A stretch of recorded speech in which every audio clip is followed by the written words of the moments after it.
Morning, guys and girls, and early here, very early, yeah, just about to head out for a workout, which I normally am, right? And I kind of had a pivotal moment, which something came up on my YouTube channel yesterday, which really made me think about how do you get motivated. Somebody was in a bit of a slump emotionally and had gone through something quite traumatic, yeah, but quite a few years on still in that place of being stuck and not knowing how to motivate themselves to look after their health and wellness, just day-to-day stuff. And I know that we're impacted at the moment by a lot of the things going on around the world around coronavirus. You may have lost someone. I know here in Australia we're going through a second wave of it in Melbourne, Victoria, so it's kind of put the rest of the country on high alert. And when those kind of things happen, you know, we've also had a lot of people passing this week that are high profile, which has been deeply saddening. But it's like, wow, what is going on with the world? We not only got coronavirus, we've got people dying from all sorts of things. And it really makes you kind of look at life and go, wow, is our world out of control? It isn't, right? But there is a lot going on and we can be impacted by it emotionally and mentally, right? As well as drop some of our stuff that we're doing around our health and fitness as well. And in this particular instance, somebody had asked me, I can't get motivated. How do I motivate myself? Help me motivate myself. And I can only say to you that nobody else can help you motivate you, right? It's always up to you. It's got to come from within. I have to talk about our warrior spirit. What is our warrior spirit? It is that place when you're deeply challenged. We all have this beautiful strength within us that we can call upon at any time to lift you out of any challenge. You just got to remember that it's there within you. It always has been.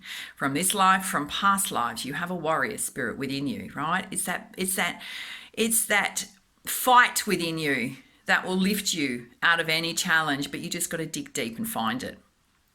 And also, we can do a lot of how do you get into a place of a hole in the first place? And I'm trying to not repeat myself. It's very much about what you're saying to yourself. Yes, you can go through deeply challenging times. This particular person's going through grief, and that's a real hard one. That can take years to get over when you lose somebody so close to you, yeah? And it's about being so gentle with yourself, but it's also you've got to release the emotions. You've got to constantly release the emotions, whether you've lost someone in a relationship or you've just gone through really tough times. It's about not holding stuff in. And it's also not about dumping it on everyone else because they're your emotions to deal with. Yes, you can absolutely get support around you. Reach out to a counsellor if you need to because it's a third person. You can say whatever you like, right? And they're going to listen to you. Journaling is amazing. I know when I went through one of the toughest times when my second marriage broke down and it was very difficult circumstances, right? And I was quite angry at the time because, dare I say, it involved cheating and it wasn't me. Not that I recycle through that stuff because I'm totally over it, right? But I journaled and journaled and journaled. I had to really think I might need to burn some of these because of the stuff I was getting out. But it didn't really matter what I was writing. It was the fact that I needed to just release emotions and get it out of my body, right? Versus dumping it on someone else because they were my emotions to deal with. It was so healing, it was so helpful. Doing things that are artistic and creative can get you out of that zone of constantly being steeped in worry. Yeah, it just allows you that freedom of the mind to release and let your mind be quiet for a while and do something that's enjoyable. And, getting out in nature, I cannot stress how important it is to get in touch with nature because you ground your feet to Mother Earth. You absorb the beautiful energies going on around you. You can be in the moment. Yes, you can release a lot of stress and work through things in your mind about challenges going on. But ideally, the second half of that walk, and it doesn't matter what the weather conditions are, take a brolly if you need to, right? Is just being out in nature can instantly lift your spirits. Guided meditations are amazing. Go and check out my YouTube channel, links in my bio. On the playlist tab, there's a guided meditation playlist from top gurus all around the world on YouTube.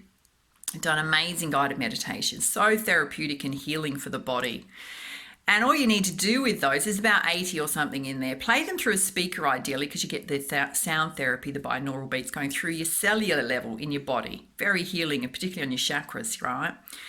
and lay down, be warm in a, obviously, ideally a darkened space, and just relax, right? You might have whatever comes up for you. Some of them can be really bring a lot of stuff up emotionally. Have a cry if you need to have a cry. Release stuff out of yourself, out of your physical body, out of your chakras. If you fall asleep, it's perfectly fine. I know through one of my deepest challenging times last year when I was going through radiation therapy, I did guided meditations for about 2 or 3 hours in the afternoon, straight after radiation therapy, just to soothe my energies, my physical body. And I've also had a bit of like fatigue and stuff. And it just helped me enormously get through some of the deepest challenging times. And you just can't underestimate how much sound can heal the body, yeah? And they're specifically designed by therapists and healers to work on your chakras as well. So try that as well.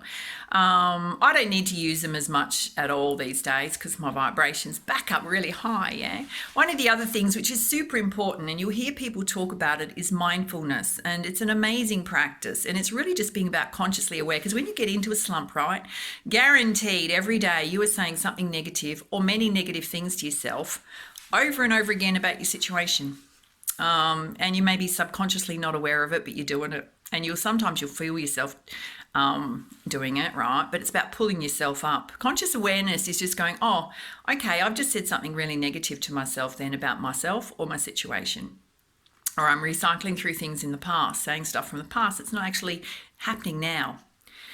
And you've got to be so mindful of that. And it's a pattern interrupt, right? I'm a transformational coach, so it comes up for a lot for me when people go, blah, blah, blah. I'm going, actually, you're not living in the present moment. Okay, something has happened. It's an experience. Don't make it your life story. Don't make an experience who you are, right? It's just something you've gone through. You've got to let it go. I constantly talk about letting things go. The more you can let things go and leave them in the past, the lighter you're going to be. The heavy burdens are going to come off your shoulders, yeah? Out of your chakras, out of your body, out of your mindset, your emotions. And, you know, one of the beautiful practices is interrupting that with a beautiful affirmation. This one's from Louise Hay. I often share it. She left a gorgeous legacy in this world. And so when those negative thoughts come up, whether it's about your body, your relationships, not being in a relationship, losing someone, finances, whatever it is for you, an experience you've gone through that's still impacting you or you're struggling right now, is I am worthy of all the beautiful things in life and I lovingly accept them now. I am worthy of all the beautiful things in life and I lovingly accept them now. It's a pattern interrupt, right? You do it every time you find yourself saying something negative to yourself. And what happens is it'll take about 2 to 4 weeks for it to really sink in, right? And then what you'll be able to instantly do is recognize when you've done it, because you become more consciously aware of the self-talk going on in here and in your heart, right? And you can instantly pull yourself up and go, I've just told the same old story. Pack it up. Have a giggle at yourself. Put a smile on your face and go pack it up. If you're really in a place where you're struggling emotionally, have a good cry for 15 or 20 minutes and get it out of your system. Set aside some time every day and have a cry. And then go, okay, I've had my cry now. It's time to get on with my day. Try that one. Because you're actually recognizing that you're either going through a grief process or you're going through something deeply challenging where you need to release emotions, yeah? That's what it's all about, releasing. And how do you motivate? Well, as I said, nobody can motivate you except you. So often it's about doing practical things that put you back into your personal power, yeah? So if it's about your finances, you've got to really look at yourself and your budget and do a budget. And you often when we do that, it's just really that act of doing something that's helping yourself versus being in victimhood or going, I don't know how to cope with all of this. This is just an example, right? It's going to put you back in your personal power.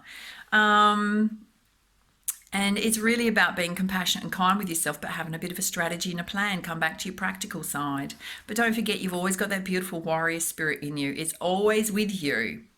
All right, my darlings, I'm going to head off and work out this tush. Yeah, definitely. And follow me on Instagram. If you're not following me on Instagram, I'm probably going to pop this up on my YouTube channel as well. For those of you that are following me on Instagram, you're awesome. And I want you to have the most amazing day. Make sure you put a smile on your dial, smile in your heart. Yeah. All right, my loves. Bye.